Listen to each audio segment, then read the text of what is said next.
my goodness, you guys. Okay, let's just jump into the weekend. You guys listening to me, Aimee? Russell is here today. Fern could not make it this morning. Something else popped up. But our lovely author guest is Lana McAra. Me and Russell have gone back and forth about it. So I want to make sure that I did that right. So you guys, the weekend. So everybody knows last week was just a week from hell for me. My daughter broke her arm. My husband had COVID. I had just gotten back from a funeral. So it was just craziness all about. And so my daughter had her week checkup for her arm. It doesn't look like she's going to have surgery on it, which is fabulous. And it looks like at the rate that it's healing, we go back in 2 weeks to see how much, I don't know, tissue, I was going to say cartilage, but it's not that. It's definitely something else, is around it to see how well it's healing, where she may just need to go to a brace and not have to have her full cast. So then I had to have the conversation that her cast is coming off, and she was mortified because she loves it because everybody signs it and everything. And, you know, she can hit you with her cast. She's become quite violent with it, to be honest. So, you know, we're going through that whole process. She's very much my child. Josh is finally feeling better after COVID. To see him kind of be out of commission is rare because me and him both are very driven. And so for him to take the entire week off because he had COVID was, I think, relieving for him in a sense, because he could just relax, but he was not feeling well by any means. I've decided to backsplash my kitchen, so I will be doing that this weekend. I know, Russell. That could cause a divorce. You need to reconsider that. The only time that my wife and I ever redid a house, I would call from the law office at night and say, "Are they gone yet?" "No." "Then I'm not coming home." No, I'm going to do it. We're going to do it together because we are those kinds of people, and I don't want to pay other people to do it because that's a lot of money. So I'm going to do it myself. The hardest part is going to be agreeing on our backsplash. So that is my latest hurdle that you guys know I will be winning, but we'll just pretend like it's a hurdle for the show. But I hope you guys had a fun and relaxing weekend. It was gorgeous here. It was finally sunny here in Texas, and it was not, I mean, it was hot, but it's, you know, wonderful for us Texans. But what did you guys do this weekend? Lana, you go. For me, weekends are for writing because I don't have appointments during the weekend. I block that out. And so when the weekend gets here, I'm in my computer. I mean, I'm full dive. I hardly look up and trying to roll out pages, and I love it. It's me time. That's my sweet spot. So that's what I did. A Sunday evening, I went and to a friend's house. We had some dinner, and, you know, there were a few people there. It wasn't a party. It was just a get together. And it was really great. I hadn't seen them for a while. And that was nice. That was really nice. I'm new to Florida. I live in Florida. I've only been here 6 months. And so I'm making new friends, and I'm enjoying that process. How do you like, Lana, how do you like the disruption of moving to a new state? Yeah. I've moved so much in my life that it doesn't, you know, it's become like tick off the boxes. Yeah, I've got to do this, got to do that. And I immediately go on Meetup and try and find some groups that I can go and make some friends. But this one was the second biggest move of my, well, I can't say that. I lived in the Caribbean 14 years. We're talking 1,500 miles south of Miami. So yeah, that was the biggest move of my life. But these were pretty big. I moved from Delaware to Arizona in 2021. And then in 2022, I moved from Arizona to Florida. We're talking a 30-hour drive to get, you know, back and forth there. But I'm a roamer. People say, you know, "Oh, you're a Sagittarius. That means you like to travel." Well, I don't know. Life circumstances happen, you know? Yeah. It's not like I'm out there looking for it. I totally agree with it. In fact, it's a part of my philosophy that the older I get, the more I need to do to disrupt my life so I can feel the movement of time. And so when the opportunity came to move from Houston, where I'd lived for 40 years, to Atlanta about a year ago, I took it. I love it. And it very much disrupted my life too. So I totally get that. And that sounds like a great weekend. I actually flew back to Houston this weekend to go to Little League games of grandchildren. Oh, I love it. And I got to tell you, you can see I was burned to a toast. It was hot. It was sunny. There was no shade. Those poor little girls burned up. I was like, they need to be sprayed down with more suntan resistant. It was so hot. And I had forgotten how hot Houston can be. You know, Houston, it's winter, a little spring, and then boom, you're in the middle of summer. And this weekend in Houston was the middle of summer. It was so nice, though. It was like 90. I'm pretty sure it was like, at least here, right? I'm an hour and a half north of North Houston. So it was like 90 here.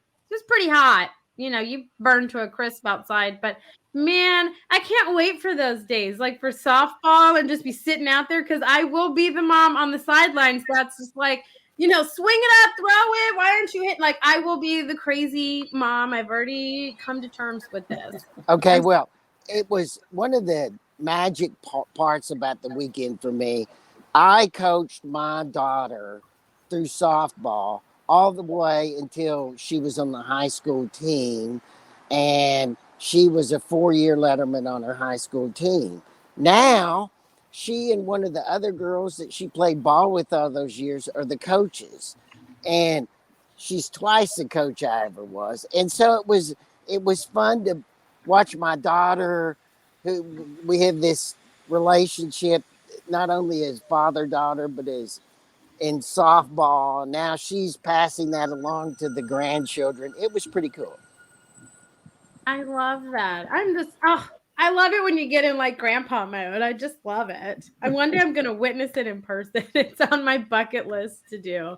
I absolutely love that. So you guys, we want to thank everybody that listens to us. Usually Russell says this. I'm just helping him out. We want to thank everyone that listens to us. And if you are having a hard time finding us, you can find us anywhere that you can listen to a podcast. Amazon Music, Apple, Google, Spotify, Good Pods, anywhere.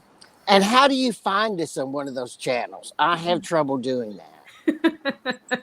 Russell has trouble. He lets me know every week that he has trouble doing this. So if you guys haven't already noticed, we have updated our branding where it's like the crimson red with gold. And that is our logo everywhere. So just type in Author Talk. And when you see that logo, that is us. Now, we also do a video version, which I know most of you guys hopefully know. If not, and you're new, welcome. So we have a group channel, or we have a YouTube channel, but we have a group page over on Facebook that we go live in every Monday at 10 a.m. right now, and on all of our social media channels. So you are more than welcome to go over there and just watch me and Fern. We're generally pretty animated, our facial expressions, and we talk a lot with our hands. We control what comes out of our mouth, but not our facial expression. So it's pretty humorous to watch us. And we love engaging with you. So you can go over there and in live time, leave us a comment, question, anything that you want, and we will make sure that it gets answered. So that's kind of how all of that in a nutshell works. Right, Russell? Yeah, and Lana, how did you contact to get on the show? I always love to talk about that because, especially with your example, is how authors that are watching the show and they're like, I wish I could be on that show. It's easy. How'd you do it? I'm trying to remember. I believe I joined the group. And you joined the group, yeah. But we had connected on LinkedIn, and we were messaging back and forth. And that's when I think I had shared an Author Talk later in the week. And you're like, oh, I would love to be on that. And see, getting in my DMs, you guys, is the best way to get in contact with me. Emailing me is rough. Okay. To be honest, it is rough because I get like 2,000 emails a day. So direct messaging me like Lana did in the LinkedIn, Facebook, Instagram, however you find me, is the best way to get on our show, to get scheduled or just to, chit chat with any of us, we're all open books on all of our social media channels. So it's been fun. It's a fun adventure. Right, Russell? How many years have we been doing this, Russell? We've been doing it 8 years. Lana, we had to actually force Aimee to be on this show when we started.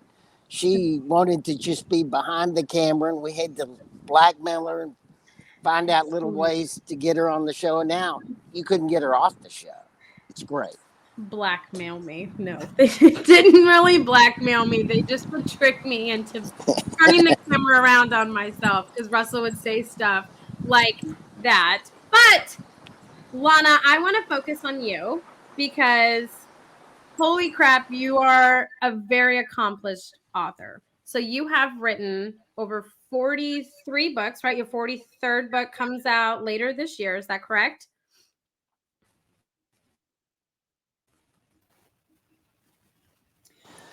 I'm sorry, the camera blipped and I didn't hear the end of the statement that you just I said, so you have published 43 works so far, and your 43rd one comes out later this year. Is that right? Correct. Awesome. So tell us how you got into being a writer and a ghostwriter, because you are an international best-selling author. You've won so many awards that we're going to kind of dabble into, but how did you fall into writing? It was really interesting because people say, oh, you must have been writing from the time you were, 6. And no, I wasn't. I went to college. I majored in education with an English minor. So yeah, I'm an English teacher, but I wasn't a long-term English teacher. I had the creds. I taught English 1 year, high school English. That was not my passion, but what it did was it set me up to become, understanding the mechanics of writing, grammar, punctuation. I had all that part, but I hated writing. I hated college papers. Are you kidding? I would sit there staring at this blank page going, oh my God, I have no idea. I did well at them, but I struggled and it took me a long time.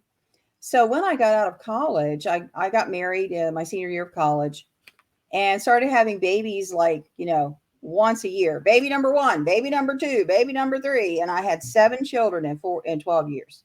Wow. So baby number 3 was on the way. And I had 2 toddlers, small toddlers. And so my mother-in-law brought over this stack of women's magazines. I never really was into women's magazines, and she wasn't either. She didn't have them at her house. She didn't subscribe. I think she went to the library and they were giving away free magazines. I don't know what prompted her to pick up a stack, that tall and bring it to my house. Now I'd call that clutter, but I was really bored. We, diapers and, on and on. The work was unending, but it wasn't mentally stimulating. And I always challenged myself in college. Yeah. I very seldom took a break in college. I was on it because I love learning. So I just picked up one of those magazines and opened it up, and it said, you can write children's books. This full page ad was text. Well, I didn't like to write. Put that away. Picked up another one. You can write children's books. I mean, it was like right in my, awareness, like bam, right in my face. So I thought, there's something to this. Maybe I should they had a little application for aptitude test. So I filled it out and mailed it in. Of course, this is way back in the day, right? This was before the internet. And I got my test. I took it and they said, you have a tremendous aptitude for this. And on the one hand, I was thinking maybe they're just trying to sell me the course. On the other hand, I'm like, maybe I should just try it. It was $300 for this correspondence course. And my husband was making $7,000 a year at that point. He was on the bottom of the bottom end of the pay scale. And he was teaching in a private school. It was awful. Of course, I couldn't work, putting out baby after baby. So I felt like I was asking him for a Cadillac. I took him that thing at $300. How in the world are we going to do it? We didn't know how we were going to heat the house in the winter. Yeah. So yeah, somehow we did it. I took the course, and what I found out was creative writing is way different from academic writing because I was a voracious reader. When I was in the 4th grade, I cleaned out the library at my middle school. I got to the point where I stopped looking for all, I just went book after book after book. Okay, I'm 10 books in. Now I'm going to check out 11 and 12. Now I'm looking at 14. I cleaned out the entire fiction department in the mystery genre, mysteries. So I had all these years of reading mysteries, of reading romance and all kinds of different types of books. And that was training for me. I knew what I liked. I knew what I didn't like. I knew what a good author was. I knew what a not so good author was. And so when I took the course, I just tapped right into that experience. And wow, I got to put my passion of reading into an activity that I enjoyed. And it was me time. I couldn't write when the kids are running around. I had to do it when they were quiet. So then I'd go to the typewriter and I would be like, yeah, this is me time. I can do this. And so I started writing my first mystery novel, which is the first book in Colorado, my major seller. It's a 4-book volume. And the first book was Megan's Choices. And that's the book I was writing at the beginning. But, and here's a but, I like to always put in there for people who are struggling and trying and learning. And that is, it took me 14 years to get published. Yeah. I ended up taking a second writer's course. I was reading all these books on how to do different things and how to, write dialogue and things like that. And so, just because you haven't got there yet, you're teaching yourself how to write. You can take all the classes in the world, but until you sit down and start typing, you're not going to get it because it is a mental, psychological, and emotional process. And you've got to tap in on all of those levels yourself in order to deliver the book, the people, the characters, the emotion, and so forth that it takes to write a novel. So around a year before I got published, I had a major breakthrough in my life, a major emotional breakthrough. And I believe that was the ticket. I had learned what I needed to learn, but I had to unlock my own emotional stuff down state. I had to release my own emotions. Yeah. And get in tune with who I was before I could let my characters express themselves. I couldn't go there because I wasn't doing it myself. And so this is also a personal development project. And as I've gone through rolling out book after book, every book mirrors some type of personal growth that I've had in my life that comes through, like it or not. Like it or not, those things show up. And so when we are on the healing journey, on that personal development journey, it adds depth to the work. And that's what people tap into. I love that quote. It's easy to be a writer. You just cut your wrists and bleed on the paper. Because that's what you do. You go in and you get into the things that you don't want to talk about. You get into things that are difficult maybe to go there in your memory, in your mind. But when you do, people connect because we're not alone in this journey. We share certain types of challenges and struggles. And when we can express them, people will, they'll hitch themselves to your little red wagon. Right? See, I love how you say, you really had to almost kind of like discover yourself and be vulnerable and just really relate and be like, this is who I am and I'm good with it, to be, the writer that you wanted to be and really resonate with your readers, because it is such a personal thing. It doesn't matter if you write in fiction, nonfiction, anything, it's so personal. So I feel like you really do have to be in tune with who you are and be willing to be vulnerable and everything, and especially in different situations, because you're resonating with your readers, and especially new readers, on the journey that you're taking them on that was true for you. So I think that is what makes a successful author. Clearly, I mean, you're award-winning, internationally best-selling. You've written 43 books. It's very much kind of true in that statement and how it really should be. So I love that you said that. Russell. So did you have to do some major rewriting when you got to the point that you could really expose the characters from your own soul? Because I that's something that I can that I have to work on, and on many occasions am very dissatisfied with, because you've really got to expose yourself. Yes, yes, absolutely. Well, I did 5 rewrites of that book. I did 2, and then I was sending it out to publishers the whole time. I got 19 rejections. I found out that James Patterson did 31 rejections on his first book. I always felt like I had a lot. But after the second one, I changed and made it historical.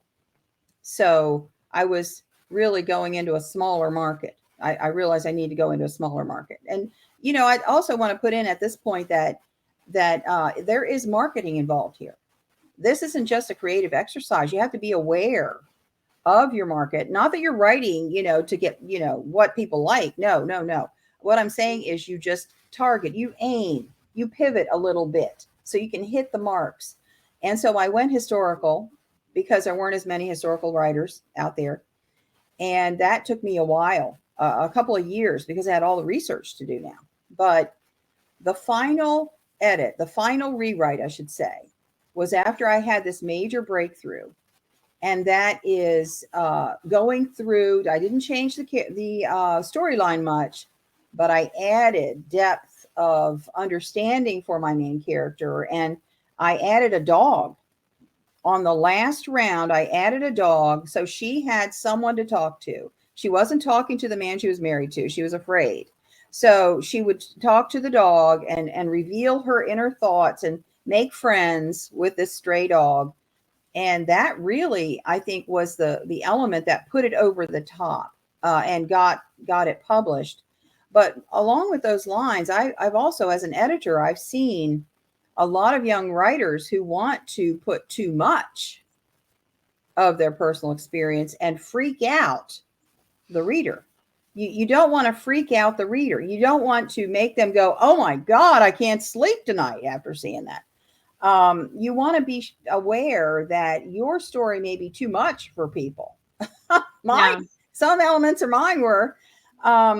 And, if you've been, attacked or molested or, these horrible experiences, yes, you can say that happened, but you don't have to be graphic and, go into dark places that are going to disturb and traumatize your reader. You don't want that to happen. So knowing where the balance is of sharing enough and giving the emotional element of it more than the details, of some horrible things that do happen. You can mention them, but you don't have to be, detailed and graphic about it at the same time. So yes, I did rewrite after, and it was that last round that added the depth to the book. And when that book, I had someone look at that book within 3 months, I had a contract, and that started my career.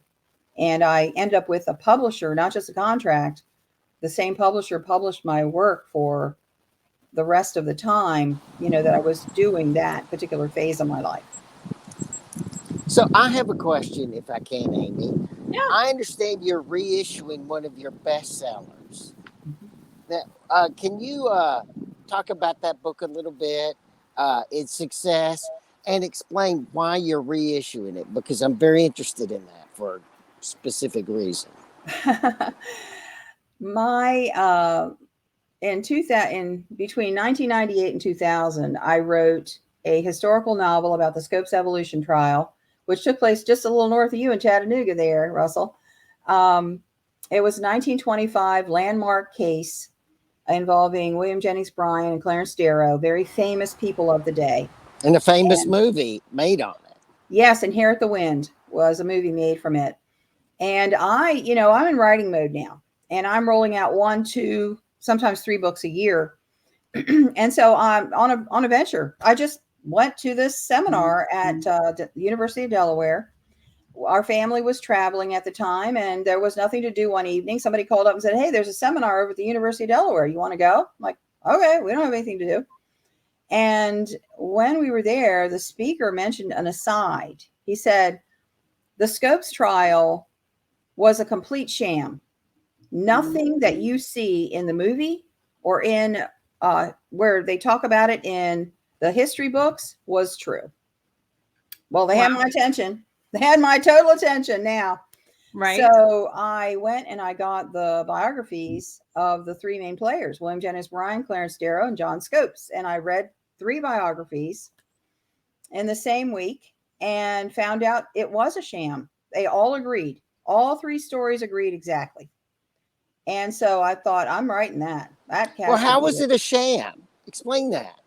Instead of John Scopes being this young, enthusiastic teacher who was teaching evolution, there was a court case. No, the ACLU wanted to bring up a court case because Tennessee had just passed a law against teaching evolution in the schools. First time in the U.S. that happened. So the ACLU put out an ad in the local papers in Tennessee saying, we're looking for a test case. If you've taught evolution, then we want to talk to you to be our test case to see if we can bring this to the Supreme Court.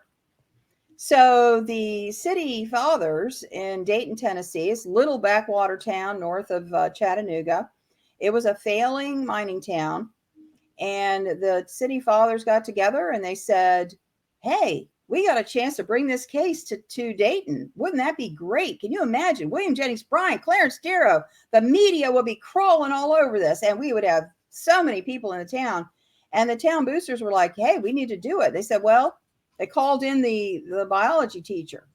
He said, absolutely not. I've got children. I've got a family. I'm not doing that. My name will be mud forever. I will never get over it. I'm not doing it.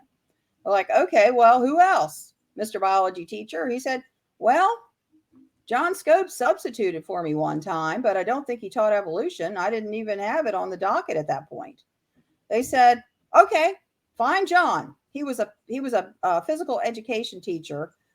Just his first year of teaching, he was on the tennis court. They called him in. He came in all sweaty and it was, in the middle of summer. And they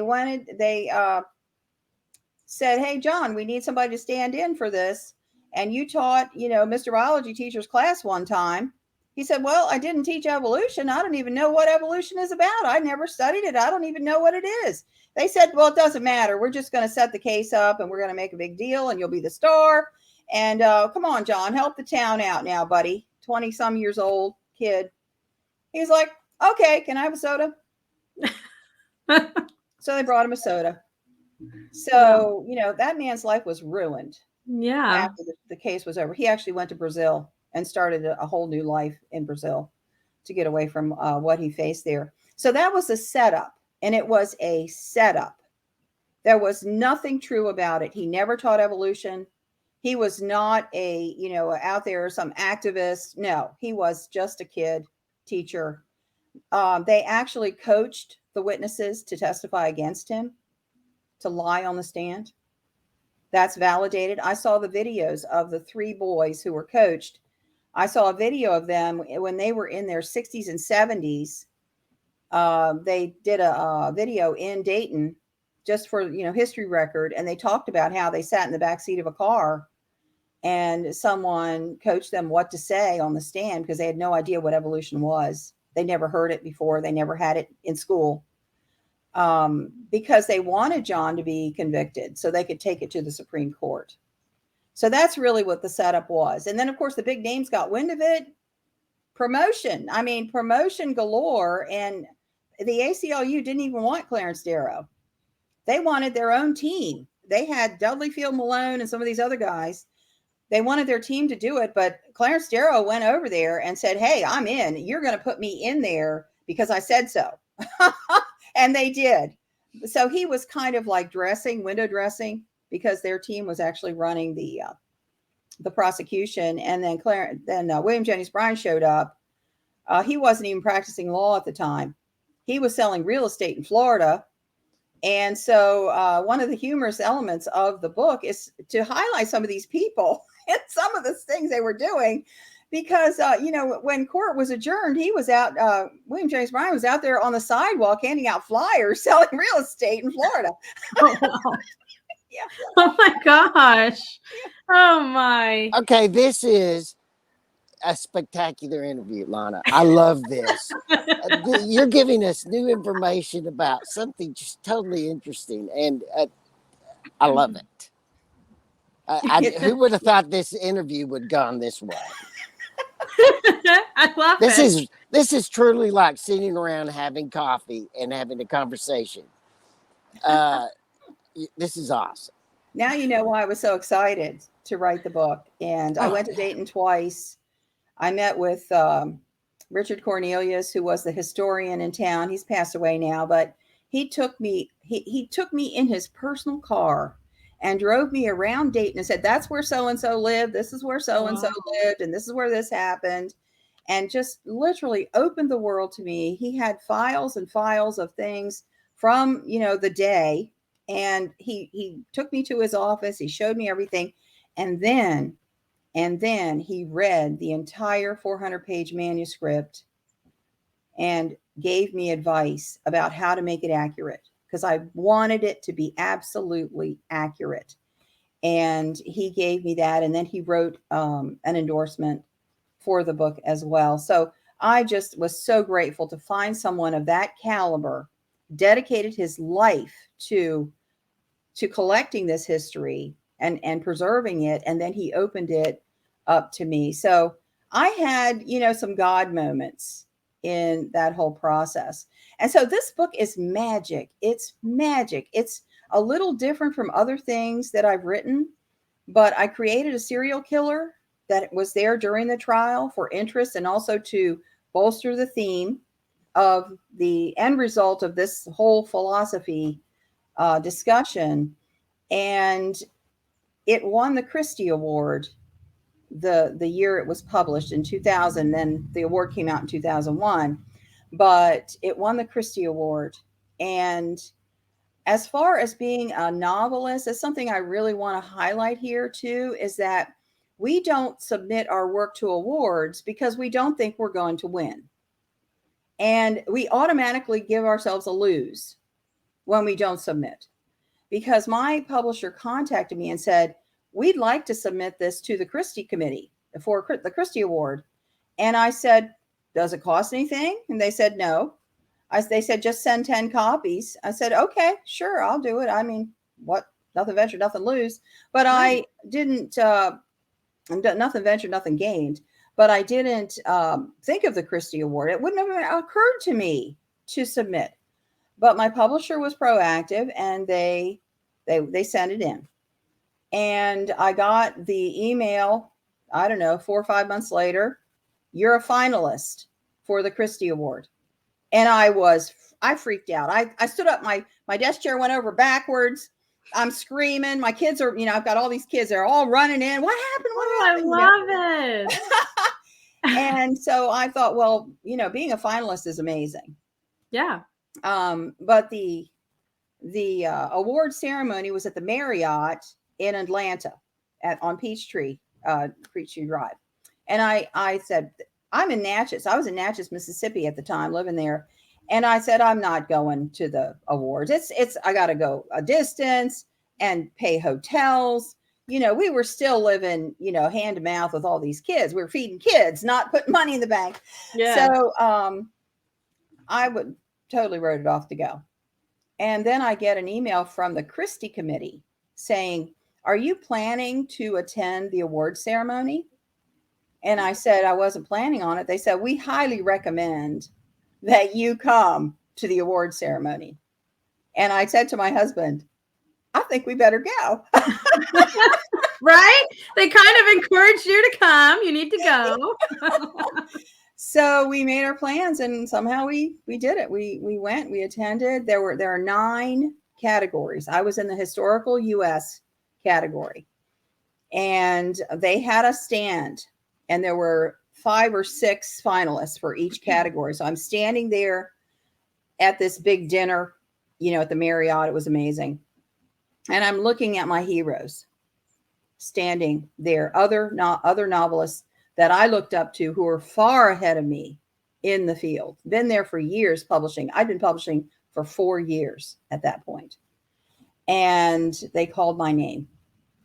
They almost had to help me to the stage. I was so, Wow. I was so wrecked. I couldn't believe that I won. And somehow I made it up there, said a few words of thanks, went home. I went down and didn't sleep all night. I was literally trembling all night. I could not believe that I won. And so to finish the story, the publisher went out of business about 12 years later. Yeah. And so in that case, my book became orphaned. My Christie winner became orphaned. And I really, that is a wonderful story. It's got a lot going for it. And I couldn't get another publisher to pick it up. And it's a little timeless, don't you think so? Pardon me? Your story, a little timeless. Yes. It's historical, so it's not going to age the same way. Exactly. And the factual element of it, it's true historical fiction. So I submitted a book to this publisher, to Morgan James, about my stalker story, but they did not take that particular genre. So when I got the rejection, this is so interesting. When I got the rejection, the editor is a friend of mine, been a friend of mine for many, many years, because I've been in this industry for a long time. And he called up and he said, I'm sorry, but they rejected the book. It's not the writing. Some of them really wanted it, but it just doesn't fit, with their list. I said, fine. But, what about Reaping the Whirlwind? He knew about the book. He was on the Christie committee back in the day. Oh, wow. Yeah. And so I said, what about Reaping the Whirlwind? Do you think they would take that as a reprint? I've been trying for 10 years to get that back out. He said, let's try. He said, it's a great book. Let's try. So I submitted the proposal and went through all the hoops. And what do you know? I got a contract. Morgan James Publishing wanted it. And they have been absolutely fabulous in the way that they have supported this book and put it out there. The launch date is June 13th, but it's now available for pre-order. And I'm really pushing Barnes & Noble because I want to get in Barnes & Noble stores. You need 300 pre-orders in order to get in Barnes & Noble stores. And I've been in Barnes & Noble many times over the years with all these different titles that I've had, but I really would love to see that particular book back in there. Now, I started submitting to other contests. Yeah. So once I won that award, it gave me that, that momentum, that motivation. If you don't submit, you can't win. And there are entry fees. Yes. Find contests that match what you're doing. Submit your books. And because I did that, it's now won 3 more awards. The Literary Titan Silver Book Award, the Book Excellence Award, and there's one more. Can't remember what the name of it is. But yeah.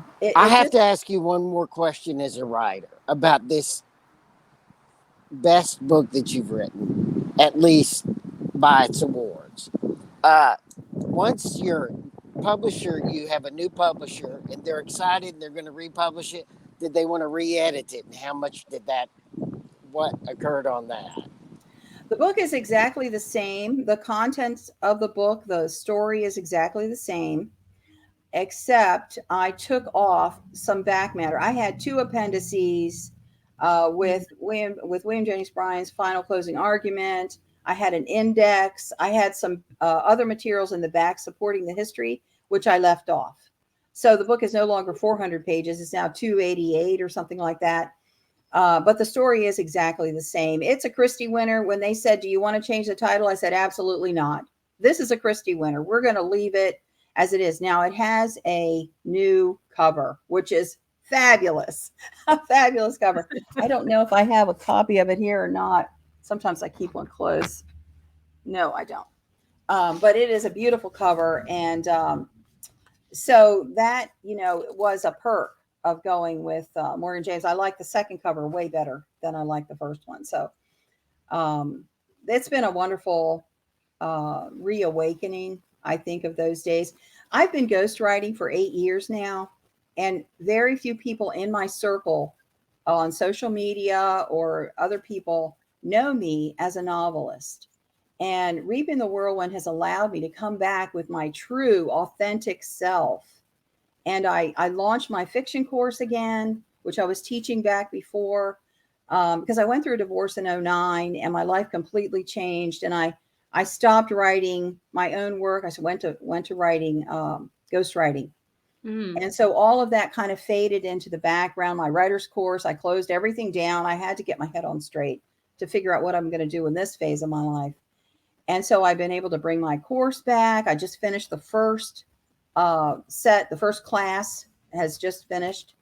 It was wonderful being back in the saddle. I mean, I'm a teacher, and I mean, I taught 2 hours, live Zoom calls, 8 modules. I taught a college level class on writing fiction, and I'm going to open that up again in the fall. So my life has just gone like whoosh. This year, 2023 has been a fabulous year for me. So thank you so much for opening your doors for me to tell my story. Oh, absolutely. Are you kidding me? Like, me and Russell are just sitting here like in complete awe of your stories. And it's so refreshing because, you know, me and Russell can sit here and be like, you know, you should, you know, write from real experiences and emotion, bring that in of what you're currently feeling. But you've done all those things and you've learned it. And it wasn't something where you just got published in 1 year. It took you 14 years, which is hard earned and learning and tweaking as you go to hit what you saw to be possible, which I think is amazing. And I think it's inspirational for other like authors and writers up and coming. So I think thank you for agreeing to come party with me and Russell, because it's been wonderful. It's been a beautiful interview. I got to tell you, you had made me very happy just sitting here and talking to you today. And I hope the people that are listening to us on our podcast today, I hope you have the same effect on them. It's happy, it's encouraging. You know, a lot of people listen to us that want to be writers. And I think that that was a perfect part of your interview. And I love your Stokes in part of the interview too. I love that. I mean, it's probably the lawyer in me. So I loved it. Thank you. Thank you so Definitely much. the lawyer in him for sure. But we are just so excited. We will have to have you back to continue this conversation because we didn't even get to touch on most of the things that me and Russell told you we wanted to talk about, which is one of the beautiful things. And it's why me and Russell have loved doing this show. And Fern, you were deeply missed on this episode, but we have loved doing this. And we just love getting to hear your story and your passion, how you got to writing. Everybody's journey is different. And that's what is so beautiful. The world would be so boring without authors, especially historical fiction authors as well. So it has just been, the privilege is mine and Russell's to get to talk to you. So thank you so much for joining us today. Thank you so much. Yes, absolutely. So everybody, we hope you have a fantastic Monday, a great rest of your week. Hopefully mine stays good this week, you guys. Hopefully it stays good. But until next time, everybody, bye for now.